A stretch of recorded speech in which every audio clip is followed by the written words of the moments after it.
Hi guys, welcome to another HSC Chemistry video in the acidic environment series.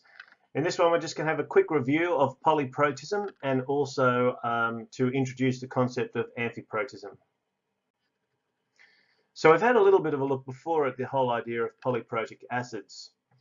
The important thing here is to note the number of protons that are available for each of these acids. There's two important things to be aware of here. Firstly, in the first example, we have a hydronium ion being formed in aqueous solution and a chloride ion being formed, and that's kind of what we pretty much expect. This one is, being a strong acid, is fully ionized, and so we have a 1-to-1 ratio going on here. However, in the second example, there are two steps here. The first one is the donation of a proton to a water molecule to form the hydronium ion. Both of these, of course, are aqueous solutions. Now, the important thing is that if this is a strong acid, then its conjugate base must be a weak base. So that's fair enough. But what happens when we go to the next step, which is when the bisulfate ion also interacts with a water molecule and forms the sulfate ion and yet another hydronium ion. Now we can expect that both of these processes or steps will go to completion. In reality, maybe there will be a small amount of the bisulfate ion or the hydrogen sulfate ion still in the solution. So we would expect the ratio to be 1 molecule of acid to 2 molecules of H+ ions, and in reality it's probably going to be very close to that, but maybe not directly, maybe not spot on. In the third example, again we're going to get the hydronium ion. In this case we're going to get a H2PO4- ion in solution. And of course, this being a triprotic, having 3 protons, we're going to have 3 steps involved this time around.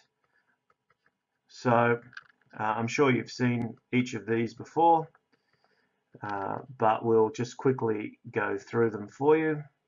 And then, of course, the final one, HPO4- aqueous plus H2O liquid, producing a third hydronium ion and the phosphate ion PO43-.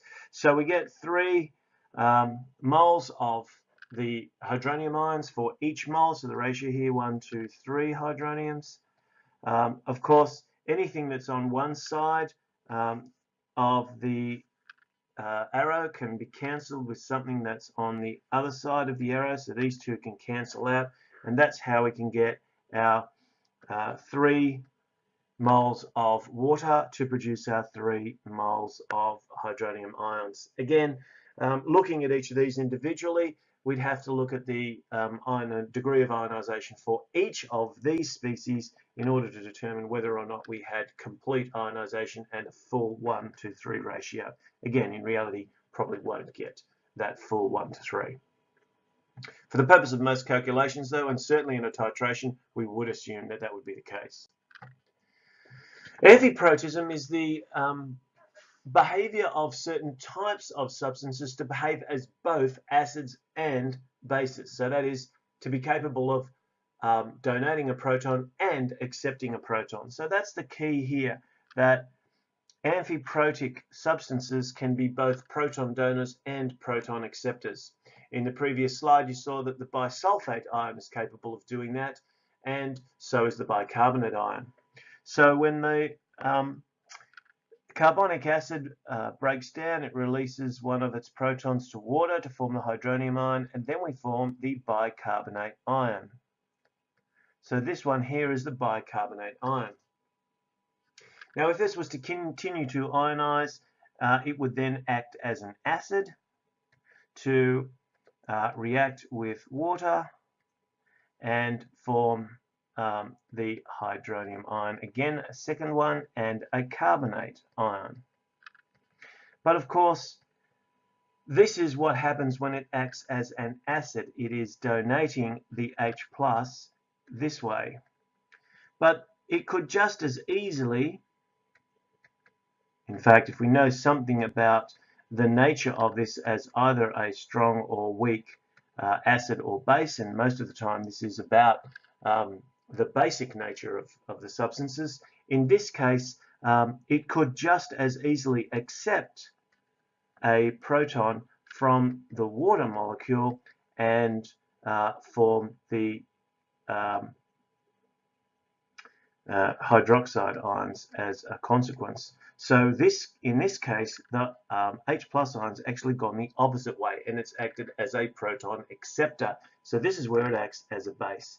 And this is really the definition of amphiprotism, any species that is capable of both donating and accepting a proton. Important that we don't confuse the terms amphoteric, which we've talked about in terms of the oxides of different elements, and amphiprotic. Okay, so protic referring to the H plus ion, and amphoteric is referring to the nature of the oxides, even though we can actually show how they behave in chemical reactions. So here you see an oxide of aluminium, which is neutralizing some sulfuric acid. And again here, where it's neutralizing a basic solution, forming this complex, and again water, so two neutralizations. So this is an example of an amphoteric oxide, and I put it here just to contrast with this concept of amphiprotism. Of course, water itself could be regarded as amphiprotic, because if we call this an acid and this a base, and this is what happens in water all the time, then that means that a hydrogen ion or a proton is going to go from the acid, be donated to the base. That leaves an OH minus ion behind, which is the conjugate base, and an H3O plus, which is the conjugate acid. Now, in fact, in water, we actually know the degree to which this happens, because we know that the pH is equal to 7, and therefore the concentration of the H plus ions is equal to 10 to the minus pH, which is equal to 10 to the minus 7. That is also equal to the concentration of OH minus ions because of the 1-to-1 ratio. So we actually know not only what the concentrations of each of these ions are, but we can see that water itself can act as an amphiprotic substance, and we've certainly seen a lot of examples of that happening. Thanks for watching.